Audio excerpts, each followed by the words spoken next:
Well, hello, and welcome to Work Cookie, our weekly gathering of IOs, HRs, recruiters, and a few actors as we try to make the world of work just a little bit better.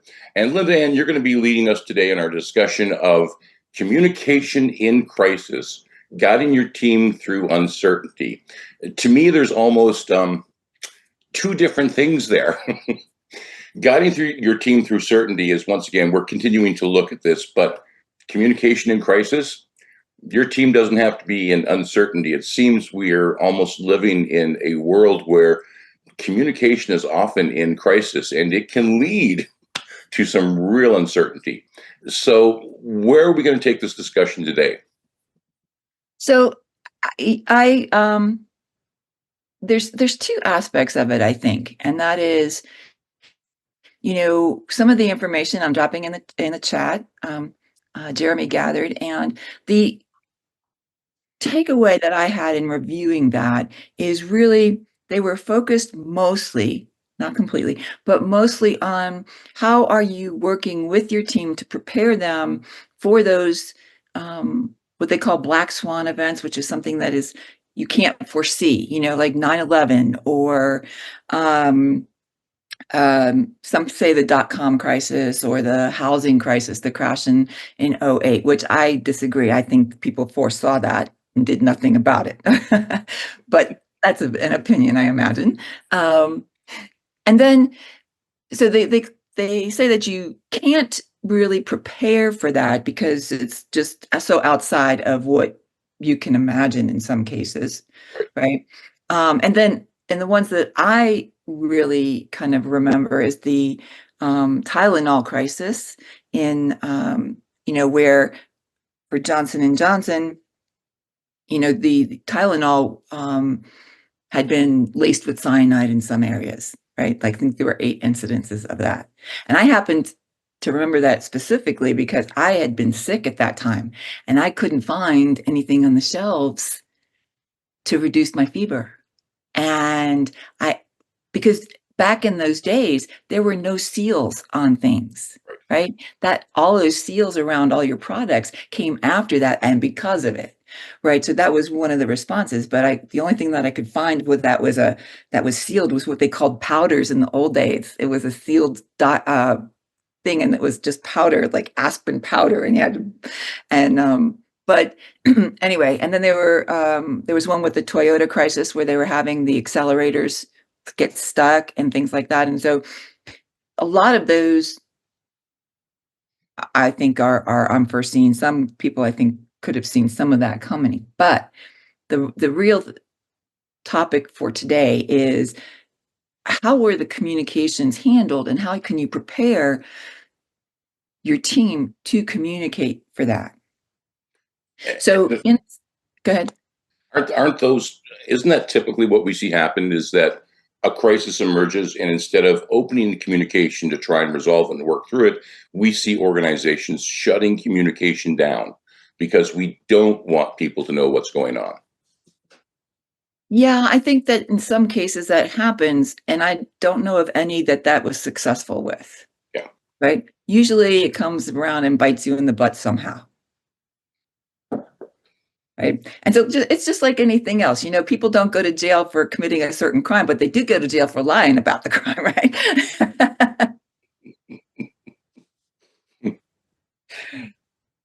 So, what other information did Jeremy share with us? So really the thoughts was really about how can we approach training our teams for responding, and what are those methodologies, and some of it is making sure that whatever you're doing is making sense and that you're communicating with your stakeholders and that you have your leadership understand that particular process, and you have clear communication protocols. What I found was lacking in some of those articles really was you can have a very strong communication protocol process and people have been trained and all those kinds of things. But if you don't have the right context as an overlay for that communication process, it just hits nowhere. it flounders, right? And so one of the things that I loved about the way that Johnson and Johnson really approached that Tylenol crisis was that when they were deliberating with their primary leaders and primary stakeholders and so forth, and figuring out how they needed to deal with it, they went back and they had, because at that time Johnson and Johnson was over 100 years old. They went back to their original credo, which was really focused on their commitment and responsibility to their clients and patients, right? And what was that responsibility that they had decided that they would function under? And that's how they approached all of their communication and how they fixed the process, right? Because when you look at a large company, and Toyota had a way of dealing with this too, again, because it was a large company, they decided that they were going to take responsibility, apologize, clearly communicate, have very, very transparent communications with their audience, whatever that audience is, right? And make sure it was quick. And one of the best things that came out of, and even Starbucks, when they had their racial incidents, they did the same thing. And that is, they communicated quickly. They took responsibility right away. And then they went through whatever the process was for them to address it on their terms. They controlled the narrative by being transparent and upfront and very quick. Most places say that you need to be communicating within 48 hours. Right, that's your window, kind of like the golden hour of communication for a company. And what I think is the best validator of that is that in all those cases, those 3 cases that I've mentioned, they maintained their market share. They recovered it, right? They recovered their trust, like Toyota, their trust and in quality and all those kinds of things. They recovered fully by handling the communication in that method. What I'm always challenged with is, because my mind goes to, so that's great when you're a global organization or whatever, right? And you go do that. But what if you have 100 people? And you have a crisis, whatever, maybe that crisis, the dot-com crisis or the housing crisis, that economic crisis, it hurts the 100-person company too. And so does it translate completely? So those are a couple of the questions I have. Well, it's absolutely true. And, if you don't communicate, you create a void. And a void hates to be a void. And rumor and speculation will all of a sudden become the messaging that you're receiving. But, also I've worked in organizations that had a clear communication strategy. If I wanted to get a message to the director, I talked to the supervisor, who then talked to the manager, who then took it to the director. And it was a little bit like the telephone game. And how can you avoid crisis if the messaging's not getting through to leadership? So I think that's something, we should be discussing as well. Well, absolutely. And one of the things, is when you have that vacuum, then you've got people, the story they're telling themselves, right? About what really went on or what really happened or what could be the situation. And so you really don't want things to happen in that way. You want to control that narrative, regardless of your size or position or whatever. Yeah. If you handle it yourself, it'll be a blip. If you let others handle it, it'll be a mini series. Thank you very much, LindaAnn. We've got some hands up. Lee, let's go to you. Yeah, that it is so true that if you don't define and manage the narrative, it will be done for you. And one of the keys is back in the days with the Toyota and the Johnson Johnson and all that. I mean, that was not today's world. With social media and everything today, I mean, it is, whistleblowers is a huge thing these days. If you don't get ahead of it, it's going to run over you, because it will get out there. Someone will post it on social media. There will be some, one of those undercover people will talk to the wrong person with a microphone and it'll get on the internet. It's going to happen. And so the key that you really have to do is, well, communicate early, and tell them what you know. And, and then be transparent about it. One of the biggest problems, I think, with the pandemic was that they tried to get ahead of it, but then they wouldn't they wouldn't update their story. And so all the things that we know now, all the things were like, well, why the heck did we do all of this? Because nobody was willing to come back and say, hey, look, we did the best we could with the knowledge we had at that moment. We now have new information. And based on that, this is our updated, guidance or, whatever words you want to use. But they didn't do that. So when the next pandemic or whatever comes up, there's going to be a lot of the population is going to be very, very skeptical about anything the so-called experts say, because they remember the lost 2 years of their lives that maybe didn't need to be, at least not to that extent. And so you really, really have to be, there's a little bit of humble pie when you have an issue. You have to be able to go, we got new information now. Some of the best things when you see, these crises out there, whether it's a hurricane or, wildfires or whatever else, is the top people coming out and saying, hey, look, this is what's going on. This is where we are. This is an accurate picture, not to panic everybody, but this is an accurate picture. Because if you don't give that and somebody goes, well, it's kind of like, if you saw the movie Naked Gun, where, the fireworks place is going off and he's in front going, nothing to see here. Go home, people. Well, it's kind of one of those, you're going to, don't believe your own lying eyes. Well, people are going to believe their lying eyes. Yeah. So if you don't get ahead of that and properly message that, it is going to blow up. And there have been, I don't have any in front of me, but I am quite sure that it would not be hard to find organizations that no longer exist because they tried to sweep it under the rug, or they tried to be less forthright with their stuff, or, the C-suite all hid behind a spokesperson. There's you got to be upfront. You got to take responsibility. And too many people don't want to do that. Can you think of any examples of a recent crisis where someone handled it well? No, neither can I. No. The last thing I remember was going through a hurricane when we still lived in Louisiana, and it was pretty devastating. It wasn't Katrina, it was one of the other ones, but it was pretty devastating to a lot, outside of New Orleans. And I can remember the governor coming out and saying, the governor himself, not the spokesperson, coming out and saying, yeah, it's bad. Here's the stuff that's going on. Here's what we're doing about it. And that second part is really the crucial, is that here's what we're doing about it. So don't panic. Yes, we realize huge problem, but we have a plan. We're working the plan. We're sharing the plan, and we're going to come back at this time and we're going to give you an update on how that's going.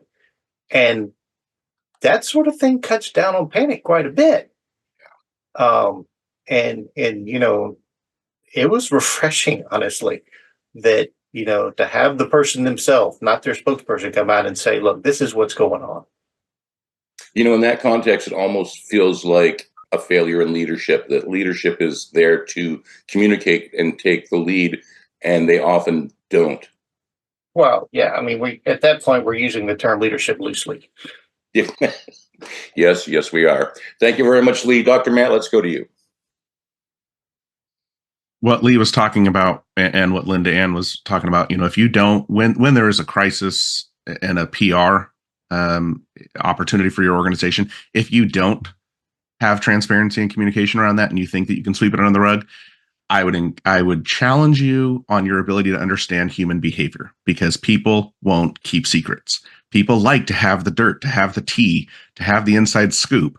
And if I'm a part of the organization and I'm told we're keeping this under wraps, yeah, good luck. It's going to get out somewhere from somebody. Maybe not from me, but somewhere it is. So to try and have that approach, you're already setting yourself up at a disadvantage. Whereas if you take the other approach, you say, you know what, here we're gonna have to have communication around this, and effective communication during a crisis. It's vital for teams, not just for your PR or for your imaging or for your marketing, but for your team, for your individual employees to be able to make it through that crisis. That effective communication has to be there. And I would contend it starts with psychological safety. It starts with that ability to engage in open dialogue, which is essential during a crisis. And there's 4 levels. Researchers have talked about 4 levels of psychological safety that your organization can implement and build over time. There's, the foundational layer is that inclusion safety, that ability to say, you know what, I feel that I am included and accepted and I belong on this team. Without that, it doesn't matter how else you feel safe. You're not likely to contribute in that time of crisis because all of a sudden it becomes their issue, not ours. And then from that inclusion, you can build on to learner safety. That's that ability to say, let me ask some questions. Let me keep learning. Let me know that it's okay to fail and not have, punishment for retribution, getting fired, anything like that. Now, of course, there are some situations where maybe the failure or the lesson learned was significant enough that, it may cost you your job. But in relative speaking, we're talking the ability to say it doesn't have to be perfect every time. So in that moment of crisis, when you don't necessarily have the ability to sit back, think through it, what's going to work? Can we try this? No, it's in a rapid reactive moment. And if you have that ability, Lee was kind of talking about at the beginning of the pandemic, we can, experts and leaders came out and said, here's what we're going to do.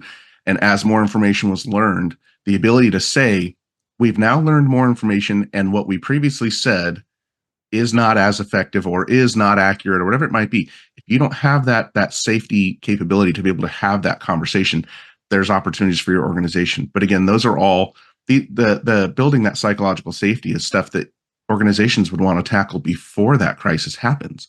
When you're in that crisis, it's kind of hard to say, well, we're going to have a seminar on psychological safety today. No, we're trying to keep the house from burning down. And so in that moment, that transparency and communication, and LindaAnn and Lee kind of talked about that as well, that transparency from leaders is crucial.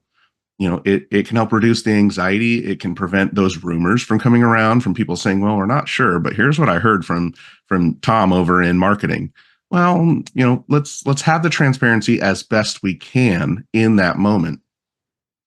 And one of the thoughts that comes to mind, the other piece to that transparency building on that, is having clarity around roles and responsibilities. I remember when I was in undergrad, I took an EMT course. Something I thought, okay, let's explore this career option, maybe even something to do during school. But one of the things that they talked about during crisis response, and this is big in the medical field, is that transparency and communication. And if something tragic happens, not falling into the bystander effect and not falling into the the diffusion of responsibility. So the bystander effect, it stems from a case study back in the 60s in New York, where there was an individual who was needing assistance in New York, and all the bystanders, nobody got involved, nobody interacted, nobody called the police because, well, somebody else will do it. And that diffusion of responsibility, saying, well, I don't know what my role is, so I'm just not going to take that role. The flip side of that, and what they taught in that emergency response, was in those moments of crisis, instead of saying, can anyone call for help? No, saying, Tom, I need you to call this person. Tom or Lee, can you do this? Rich, can you do that? Cynthia, I need you to do this.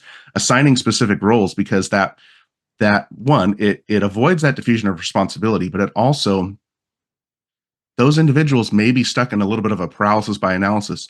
I know I should do something, but I don't know what. By giving them those clear and transparent roles, you enable them and empower them to navigate that crisis and that uncertainty in that moment. And as that elevated level of crisis and uncertainty starts to diffuse even a little bit, or starts to reside, then you can start to have that feedback and that, okay, what's going on here? What's going well? What's working? What's not working? And you can start to have a little bit more thought process behind it that's proactive versus just being reactive in the moment. When it comes to leading through uncertainty, it sounds easy to say the communication is going to be the key. But if you don't know exactly what type of communication to have in that moment, or what to prepare your team for in those opportunities of non-crises, having fire drills. We all went through school where you had the fire drill and you knew if this bell goes off, you know what to do. Or for my sake, I grew up in California. We had earthquake drills. You knew what to do in that situation. Organizations can follow a similar model and say, we're going to have a crisis response. We are the crisis for us may not be a natural disaster or catastrophe, but maybe it's a PR mistake. Maybe it's a blunder. Maybe it's the Tylenol incident, the Starbucks incident, Toyota incident, whatever it is. Being able to, after the fact, other organizations can look at that and say, what can we learn from that so that we don't have that same thing? And what does that communication look like to our people so that before, during, and after, people are able to navigate it and succeed in their own individual ways? If you open up that communication, aren't you also allowing those team members to contribute potential solutions to the crisis? Absolutely. And that goes back to that psychological safety. That's one of those 4 levels, is the feeling that it's safe for me to contribute, to share ideas, to challenge the norms.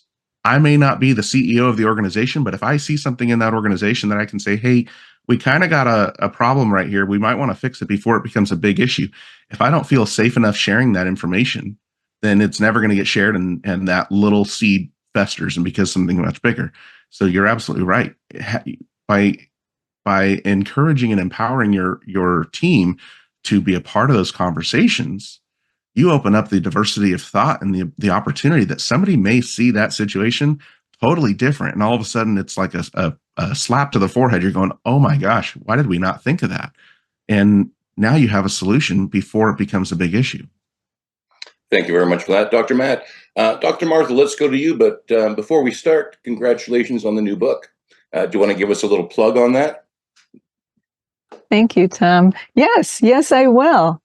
By a happy coincidence, I just happen to have a copy. I don't know if you can see it. There it is. It's the stress solution. So everybody get the book. It's great. I wrote it. It's available on Amazon. So I encourage everybody to take advantage of it. It's a comprehensive approach to stress management, learning the kinds of things that will carry you through a lifetime worth of stressors, which is what we all have. So thank you for that opportunity. Generally speaking, I think a lot of organizations know that they need to respond, especially to the public, when something goes wrong. If not because of their wisdom, then simply because of what they've seen happening to other organizations throughout the world as crises become visible to us. But Dr. Matt brought up a very good point about having the same commitment to communication going inwards, going within the organization. And if the only thing you communicate to your employees is, everybody, let's get our story straight, then you are doomed from the beginning, because not only do people gossip, but even the tightest lips and the most loyal people have a price. Sometimes that price is money. Sometimes that price is 15 minutes in the spotlight. Sometimes that price is being the most interesting person in the room. It may not take very much. So it's critical for organizations to understand that as they address issues, it cannot just be focused at the news reporters and their customers or shareholders, whatever the case may be, but also inwards in an effective and healthy way. And what Dr. Matt brought up, the psychological safety and the drills and the practice, those are critical. The other part of crisis and mitigating issues is not only responding to, yes, this is what happened, this is what we know, but also planning for the future in terms of what will we do moving forward? What have we know or learned, and what can we do so that this doesn't happen again? I worked for a hospital. It was a fairly good-sized organization. They had a hospital, they had multiple doctor's offices, all kinds of locations. And there was an incredibly unfortunate, tragic accident where the wrong medication was administered to a patient and they died. And upon review of what happened, the hospital realized that it was a very easy mistake to make because the bottles looked very much the same as much of the other medication that was available. So moving forward, what did they do? Not only did they address it, of course, I'm sure they paid for it in many different ways through courts and litigations and things like that. But they made sure that everybody internally and externally not only knew that story, they were not shy about it, it was out there, but they also made sure that they told everybody how they're fixing the problem. The bottles of the medications would no longer look alike. They were all glass bottles and they were the brownish or tan color to prevent sunlight, very popular for many products for many reasons. But they had to find a new solution. They had to find different bottles. They had to find different caps. And it's something that they never thought of until something very tragic happened. But once it did, boy, they were on it. They were not about to have something that tragic happen again. So there was communications outwards, inwards, and letting everybody know. What are we going to do to fix this? How are we fixing it and working to prevent it in the future? You know, Dr. Martha, one of the things I constantly see, especially with organizations, is everyone thinks they're good at communication. And they never really question it. They just go, it's like being someone who's a voice and speech instructor where everybody thinks everybody talks and they think they do it well. Well, you know, some of the information that I have is like 80% of the world's population doesn't breathe the right way to speak, to support their voice. So are organizations really doing as well with communication as they think they are? No, and things such as surveys could solve the problem. But think back to the pandemic. What did we find out? That most people don't know how to wash their hands. Yeah. Human 101, hello, right? So now we're talking about communication, something that requires a little more intelligence than hand washing, one thinks. So yes, you're right. There's a lot of lack in terms of effective communication. Sending endless emails and having endless meetings and wasting people's time is not communication. Volume is not effectiveness, right? A little survey now and then. What an idea. There you go. That's why you talk to an IO. Thank you very much, Dr. Martha. Nick, let's go to you. Yeah, you kind of segued into what I was thinking because you play like you practice. So if you don't have good communication when it's a non-crisis time, when all the noise goes up and all the distractions are that much higher, you're not going to perform better just because you're in crisis mode. And if you're betting on that, you're probably betting to fail. And so I think that it goes to, is clear communication part of who you are as an organization? Do you have an understanding of what constitutes a crisis? We talk, about technology developments and shiny object syndrome, but if everything's urgent, then nothing is. And so if you're dealing with one crisis after another, that's not really, you're going to burn your employees out and it's going to be the boy who cried wolf. And you're not going to be able to, really get the message through when it's go time, when there's the PR nightmare, when life has come crashing down for the organization. And I think, organizational crisis impacts one way, but I think, how an organization communicates to somebody in a personal crisis where they're isolated and, they may not have, people may not see it, but that person needs, support through, health and all that sort of stuff. That is a crisis that's only going to hit that person. And might hit differently if it's an organizational crisis. The CEO is going to feel a different way than the frontline employee. And you have to tailor the responses to those particular roles. Thank you very much for that, Nick. LindaAnn, back to you.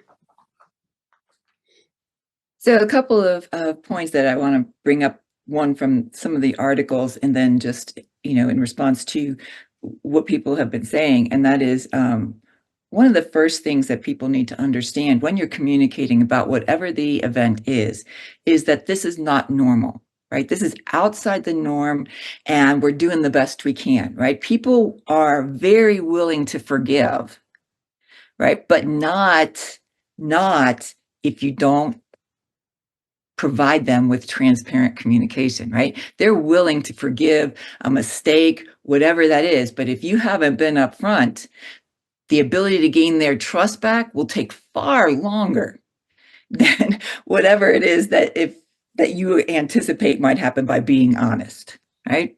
Sure. But in the effort to be honest, one of the things you need to make sure is your leadership capable of having that courage? Are they psychologically safe enough within themselves to not operate without fear? Right? I have a little plaque in my house, and it's "Fear is not my decision maker." And so, but so many people have that operating system, right? And that, I think, is one of the reasons that we find people not responding appropriately. And it's important to have a plan, but there's no way, even if you have a plan, there's no way to anticipate all contingencies. And so I think one of the things that just occurred to me is how maybe people could do things better is in the example of the CrowdStrike situation that happened a month or so ago, and completely shut down air travel. Right? And so they didn't follow some protocols. One is not to push with an update on a Friday is one of their protocols. But then also, I'm not sure how well they communicated on this, but also they tried to put a Band-Aid on it. And with the gift cards that they were sending out, I think they were Uber gift cards, right? If they $10 gift cards to whoever I think their flight screwed up or whatever. But then because there was such a large response to that, it shut down, right? So that their Band-Aid didn't even work. Yeah. So I would say that was probably an example of maybe how it can be done better. You mentioned something interesting because that clicked in my actor's brain, because when I'm working with young actors, I will say things to them like, don't work in secondary emotions, work in primary emotions. And I think it's relative to working with your team, because I will tell actors, don't play mad or angry, because those are emotions that fade. They won't even get you through the rehearsal process before it's like, I just don't feel it anymore. I say work in betrayed, because you don't get over being betrayed. It's a lot stronger emotion. So if you're leading that team, there's going to be times where you might make your team angry because of some of the things you need to do or say, but don't cross that line. Never betray your team members. Is that valid? Oh, totally valid. That's just valid in human experience, right? Well, isn't theater just human experience on stage? Thank you very much, LindaAnn. Cynthia, good to see you. Let's go to you. So I have an example of how the organization did really well. During 9/11, nobody foresaw that. I was in Charlotte, North Carolina, and I worked for the largest blood service in America. And we had people lined up down the street to give blood, to give platelets, to give packed cells, to give anything that they could. And we worked night and day to collect these things. Who knew that we didn't need them? There weren't many survivors. There was, and we were licensed to send products across state lines. There's nothing for us to do with this blood. We also got donations just pouring in. Most people did not realize that the blood service was a not-for-profit and not a not-profit.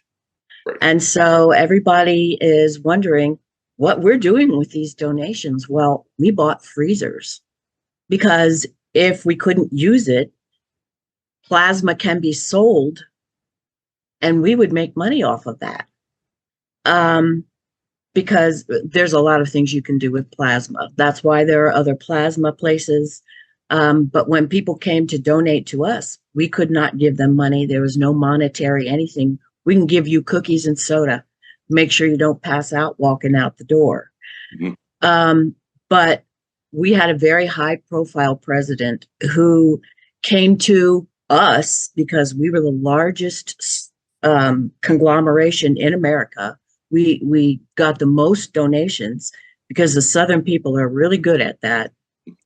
And she said, listen, this is what's going on. People are coming back and saying, this is not where we wanted our blood to go. This is not how we wanted you to spend our donations. What are you doing? Like, they wanted to shut us down. The feds put us under a consent decree.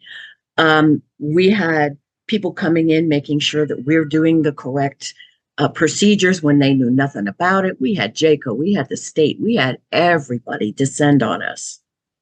And because of the culture of the organization, we stood strong. We were threatened on our way home. People we had to drive with our windows up so people wouldn't throw bombs in our car. Not kidding. Not kidding. But our president went public and she said, listen, we are a not-for-profit. There's nothing that we can do with this blood. There were not that many survivors. So what we are doing is we're distributing this blood because we can't use it all.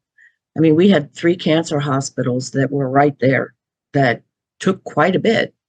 But we told them that instead of selling it for profit overseas, which is what we would have done, we will distribute it around the country as much as we could until the expiration date, because it has an expiration date. But the other things that we did was buy freezers. So she came back to us and she said, this is not what they wanted. This was not a public use of these people's monies. And so she said, what should we do? Don't come to the table, saying, oh my gosh, this is what's going on. Give me ideas on how to solve this. And what we said was, when people donate, have them specifically donate and tell me what you want done with that money. Tell me where you want that money to go. Tell me. And that's exactly how it will be used. We will be totally transparent about it. We will send you what we've done, even if it comes with a price tag to tell you how much it cost. And people were happy with that, because you lose the trust of people who are freely donating blood products. A lot of people are going to die. We never went to that point where we said, we apologized, but we were there. We were there in the emergency. We did what we could. We appreciated everybody that came forth to donate. And that's pretty much how we gained back the trust. So we always had our regular people. Now people knew who we were. Now people knew that we were a not-for-profit. Now people knew that when they came, they can't get paid for their donation. They knew. And we ended up getting more people to donate because we were transparent. But I think that the big thing is that we came to the table with our president saying, here's an idea. I know. And she took it and she ran. She was high profile. We were very lucky.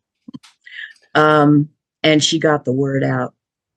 And it ended up being an awesome thing. We ended up being more heroes than anything else.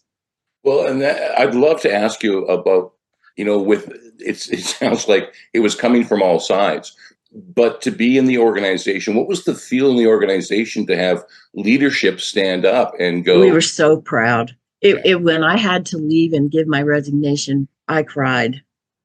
I have never worked with a better bunch of women and men. And, I was not an RN at the time, but I was over RNs and nobody cared, and there wasn't anything that I could ask them to do that I wouldn't do, and vice versa. I've never worked with a more cohesive team ever. Well, thank you very much for that. It's great to hear a positive outcome on something like this. So thank you very much. Dr. Matt, let's go to you. I love the story that Cynthia just shared in that organization. Going back, Tom, to your question or to your statement, everyone thinks they're good at communication. And then sort of Dr. Martha's response was sort of about feedback and asking your audience.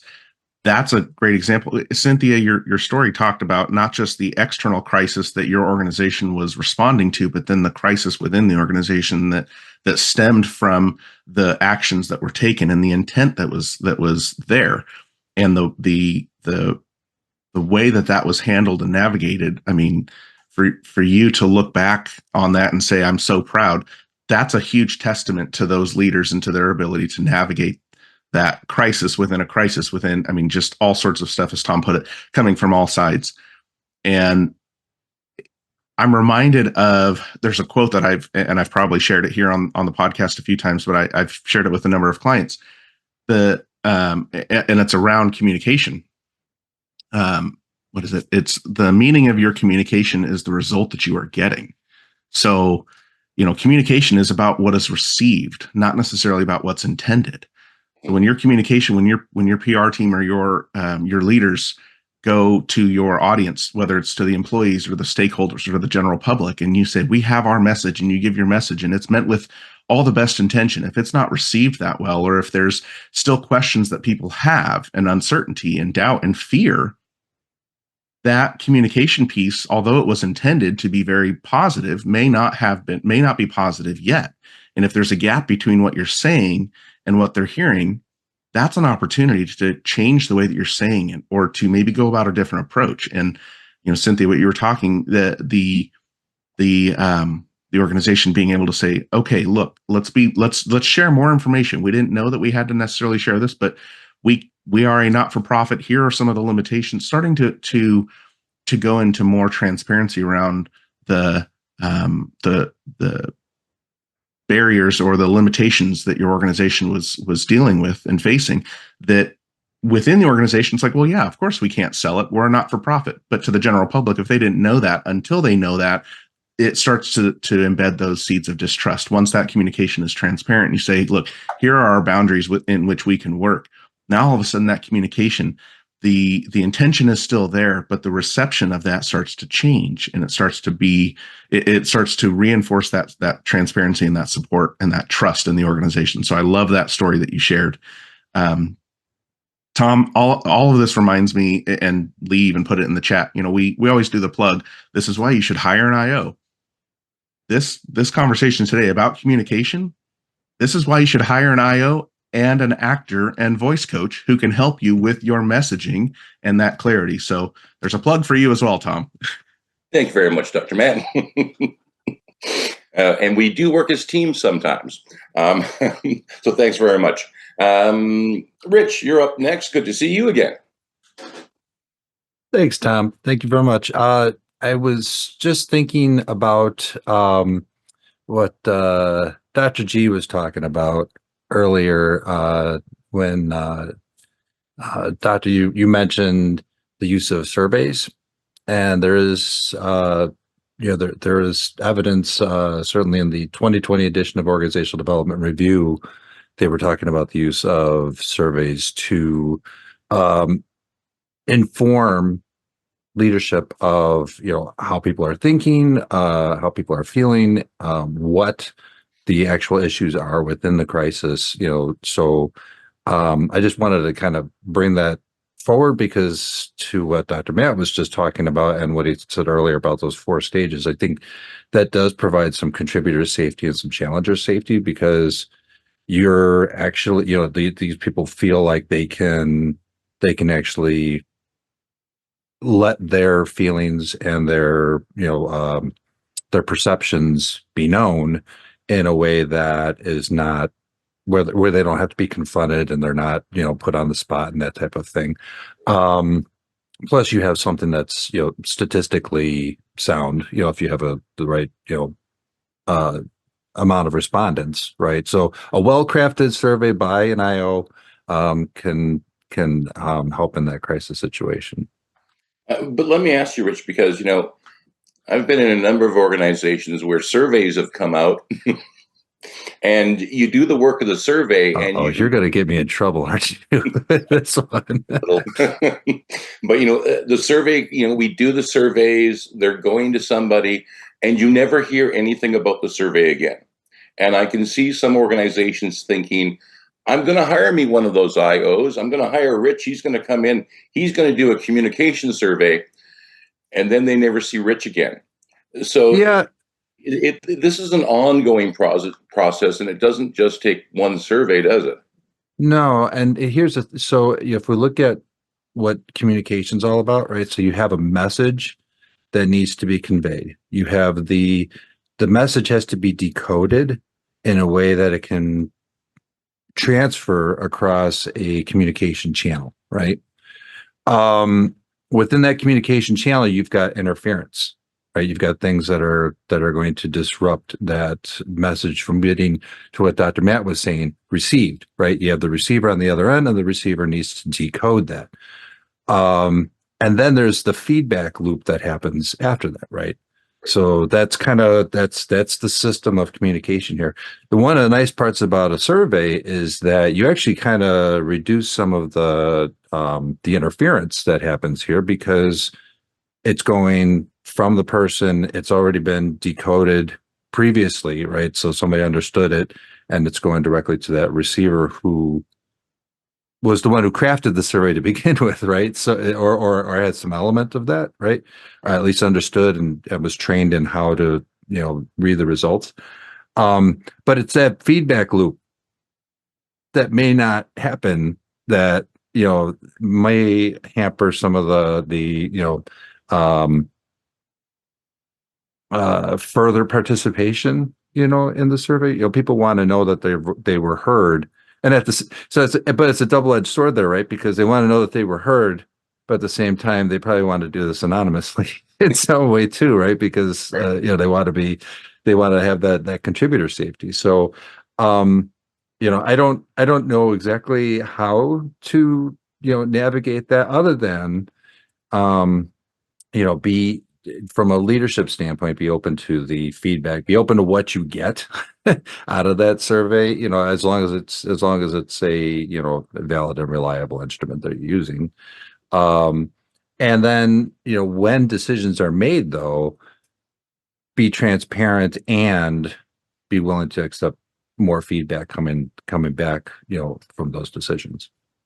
I'd love to ask you about, because you mentioned, bringing an IO in and having them develop something like a survey, for example, specifically to that organization. Where I was working at a university, and they decided that we should all do online training on harassment. And so and the issue was, there were some instructors, they were getting feedback, there may be some forms of harassment towards students. So we all had to spend the next 6 weeks doing online training, and the course content was about harassment of employees in organizations. And I think in like the 6 weeks of training, there was like one scene on video that was relevant to what we were actually, being asked to look at. So, so what you're saying is it wasn't necessarily valid, which, I think most of the IOs in the room would be like, well, you need content validity on the instrument, right? So it needs to measure what we're trying to measure. And they've, particularly those with PhDs here are well-schooled in research methods that, have, again, valid, they're measuring what they're supposed to do, and reliable, they're consistently measuring to produce similar results over and over again, right? So I'm oversimplifying that, but somebody else who's who's in research design, go for it.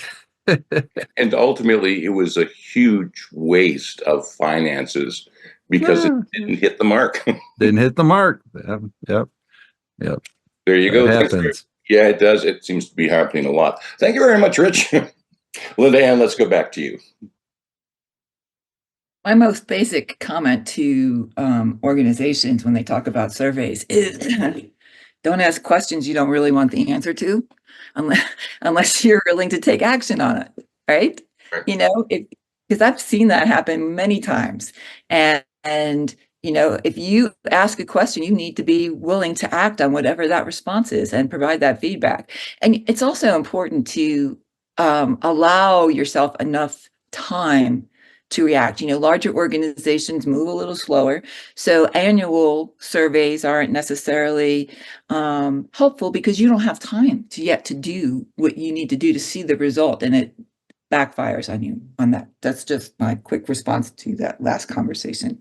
I think that the point I wanted to make was that it's important to, when you're doing your communication, that you communicate to all levels of your organization what you want that response to be, how you're communicating it, so that as an organization, you can speak with one voice and there's consistency and not discord and undercurrents and things like that. So it's really important that when you're dealing with communication, especially in a situation like that, that you have clear communication internally before you start doing it externally, so that there's a consistent presence on that particular topic, because that's going to be important in a crisis situation.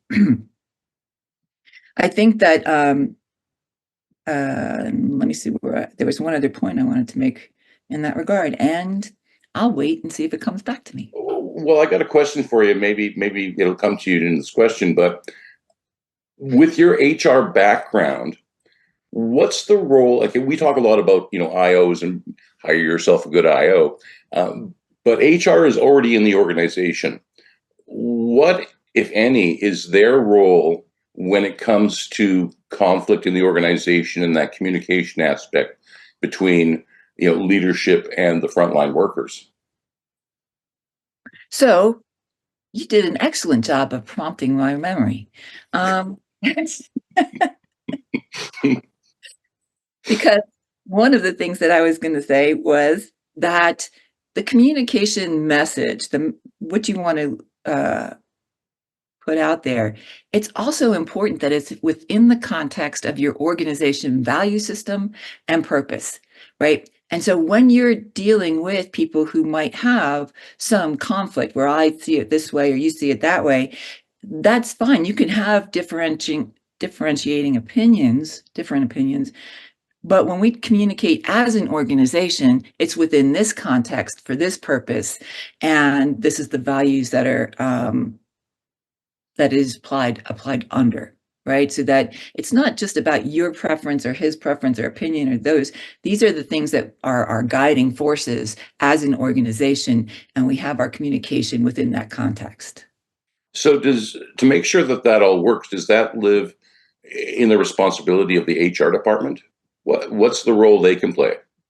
No, we're the pain in the butt that keeps tapping him on the shoulder that says, this is what you need to remember, and this is how you need to couch that, and this is how you need to communicate it. So if you work in HR, talk to LindaAnn. Thank you very much, LindaAnn. Dr. Martha, let's go back to you. The important thing to remember about surveys is that there are good surveys out there that can do a good job for you if you know what you're doing.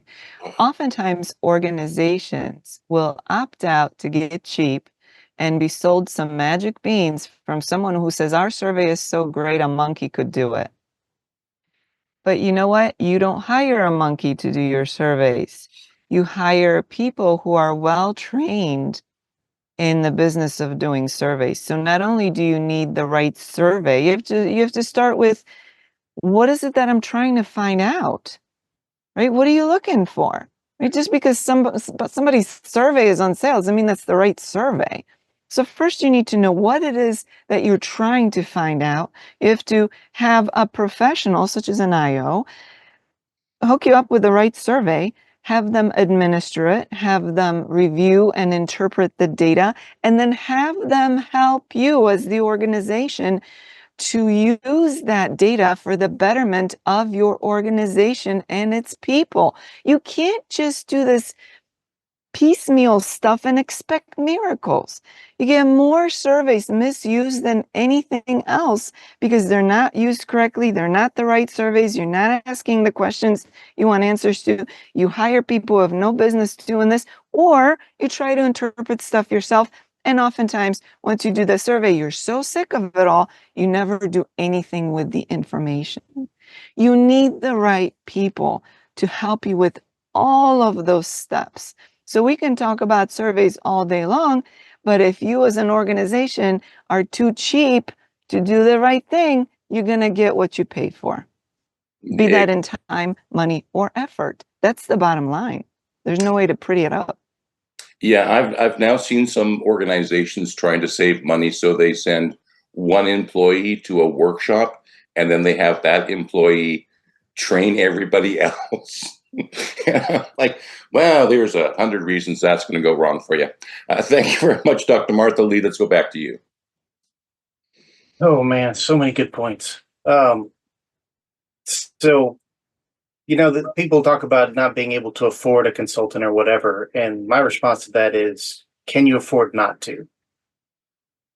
Because to Dr. G's point, you're going to pay for it one way or the other. And a lot of times, if you don't go ahead and pony up and get the knowledgeable person, consultant or employee, to do the thing, it will ultimately cost you more. Whether that be lost customers, lost business, lost employees, it could increase turnover. There's lots of things there. And to the point about not asking the question you don't want the answer to, that, even if you think you want to know the answer to a question, when you get the answer that you don't want, you still have to do something with it. Yeah. You have to, because feedback that sits in the circle file is worthless. And well, actually, it's less than worthless. It's damaging because the person who gave you that feedback knows you didn't do anything with it, and now you have damaged. Because not messaging is still messaging, and we forget these things. And also, talking about getting ahead of these things and defining the narrative. And I think it was LindaAnn that said, get everything in a row internally before you go externally. And that is so important. There was an interesting movie a while back called Vantage Point, where they show the exact same event from different points of view, from different people who saw different things. And you think you know what happened until the end. And then you go, I was completely wrong. Because, was it Obi-Wan in Star Wars that said it was true from a certain point of view? Well, trust me when I tell you, if you don't get all of those vantage points and get your story straight, somebody's going to ask the person that saw something different, and it's going to blow the whole narrative up.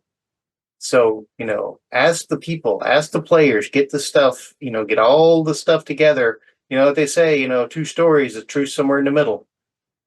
Figure out where those lines cross.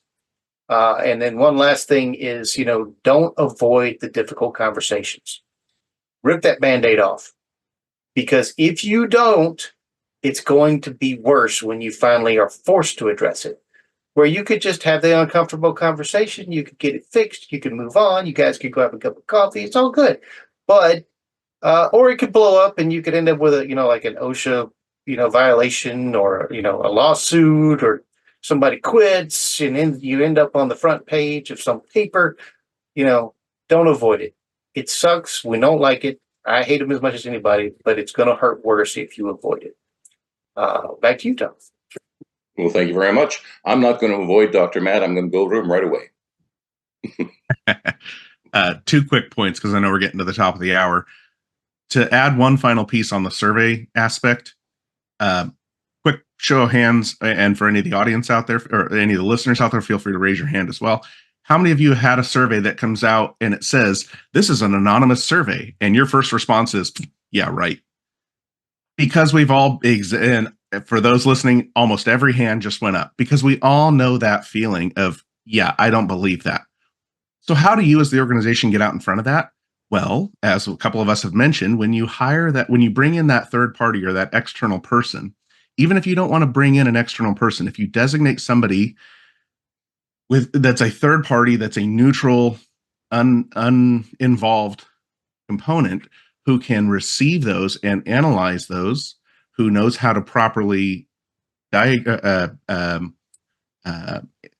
through that data that's collected and then present it back in a way that no individual responses can be identified. That's how you start to rebuild that trust. Or if you already have that trust, that's how you maintain it.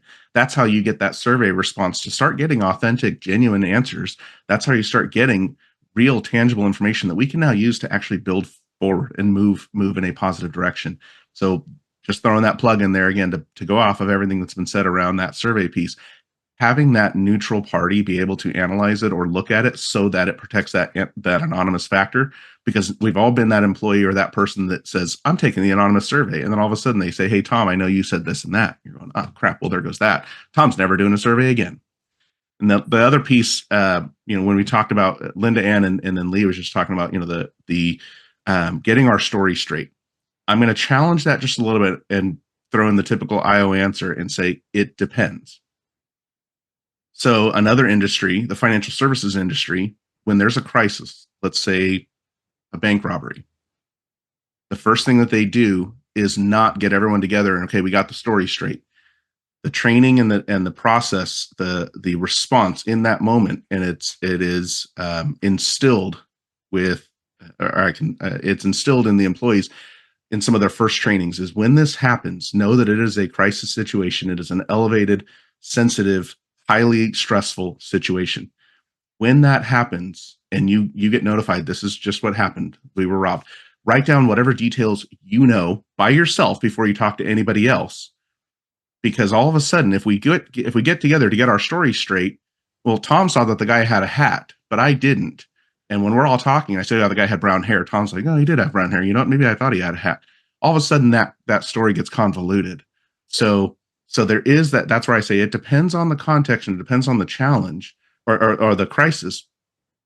Ultimately, yes, there will be a point where we get the story straight. Here's what happened. But sometimes there's that step ahead of time that says, before everyone gets together, isolate yourself, identify exactly what you observed. Lee brought up a great movie where everybody's perspective was slightly different. And without getting all those pieces, you may not get the full story. And so bring it full circle. That's where having an IO person or an HR person who knows about a thing or two can offer these insights to help your organization communicate and navigate those times of crisis and uncertainty just a little bit better. There you go. Thank you very much, Dr. Matt and LindaAnn. Our time is up. Final thoughts on the topic today? It is up. I think this was a great conversation, and I think that a little bit more depth into what really works for organizations, I think would be a good follow-up conversation. But what is next week's topic? Maybe that's due. Next week, we're going to be talking about building resilient teams, strategies for thriving in uncertain times. Very topical. There's also some meetups. If you want to go to the CBOC, that's cboc.com website, you can see the arrangements for, there's going to be a Southeast U.S. region meetup on August 20th. Also coming up, Inspiring Hope, Cultivating Optimism and Vision in Times of Turmoil. That'll be on August 29th. And of course, Lee, you're still doing your little meetups? They're not little. There's like they're not little. They're huge. They go on forever. Join Lee's all-night party. Well, I mean, it has gone all night, but not with Lee there. Yes, come on out. It's we often go beyond the scheduled time, and it's come when you can, stay as long as you want. It's all good. It's informal. It's always a great conversation. And I imagine a few beverages are shared online. Yeah. There's a few resources. There's some shenanigans, maybe an occasional dad joke and a meme. It's all good. Well, there you go. So thank you very much, everyone, for joining us today. Thanks to everyone who jumped online and shared their thoughts with us. Thank you for the people who came on just to observe today. Hopefully next time we'll hear your voices as well. So thanks again, everyone. And LindaAnn, if you want to count us out, we'll see everyone back here in 7 days' time. Thanks, everyone. 3, 2, 1. See you next week.